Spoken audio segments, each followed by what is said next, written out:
द्वारिकापुरी थाना क्षेत्र का एक वीडियो सामने आया है जिसमें कुछ युवक मुंह पर कपड़ा बांधकर एक छात्र को कार में खींचकर ले जाते हुए नजर आ रहे हैं। उक्त घटना का वीडियो सोशल मीडिया पर तेजी से वायरल हो गया। वीडियो के साथ युवक के अपहरण की अफवाह फैल गई।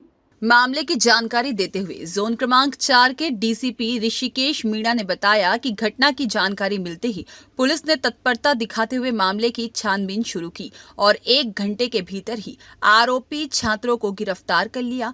छात्र को जबरन कार में बैठाकर मारपीट की गई और इसके कुछ देर बाद उसे उसके घर के पास ही वापस छोड़ दिया गया था।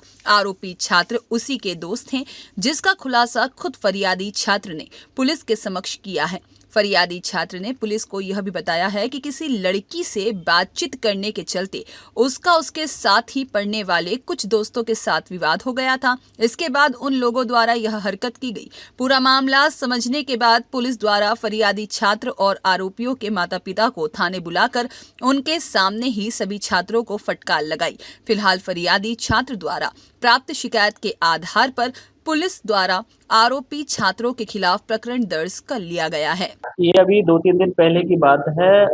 कुछ नौजवान लड़के हैं जिनकी 18 से 20 साल 21 साल की उम्र है। कोई स्कूल में पढ़ रहा है, कोई कॉलेज में पढ़ रहा है। आपस में जान पहचान के हैं, अच्छे दोस्त हैं।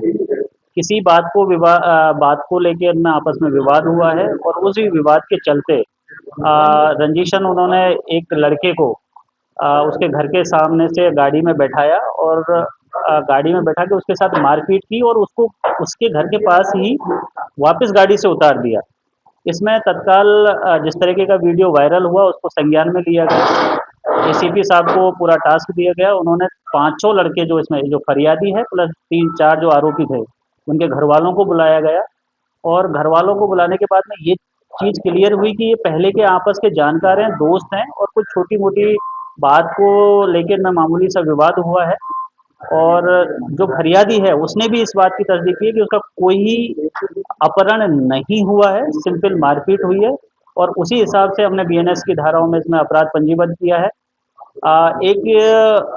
जो सीसीटीवी फुटेज को देख के भी ये रूमर चला गया था कि उसका अपहरण हुआ है, लेकिन फरियादी ने बिल्कुल उसमें मना किया है।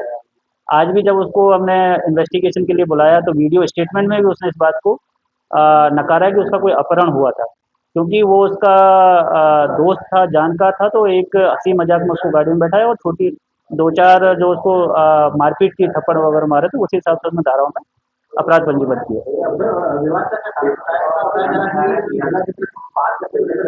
ये टीनेजर्स हैं, उनके बीच में कुछ ऐसी ही बातों को लेके अक्सर विवाद होते रहते हैं, लेकिन बच्चों के घर वालों को बुलाने के बाद में जब सारी चीज़ों को समझा गया तो चूंकि बच्चे बात ये ही सामने आई थी कि किसी लड़की को लेकर इनमें आपस में विवाद, और वो विवाद उतना बड़ा भी नहीं था, बट बच्चों ने गलती की, उसको गाड़ी में बैठा के 2-4 थप्पड़ मारे, तो उसी हिसाब से उसमें हमने एफआईआर पंजीबद्ध की है। और लड़के खुद फरियादी लड़का जो बालिग है और उसके घर वाले अपहरण की जो कहानी चल रही है उनको सबको उन्होंने नकारा है।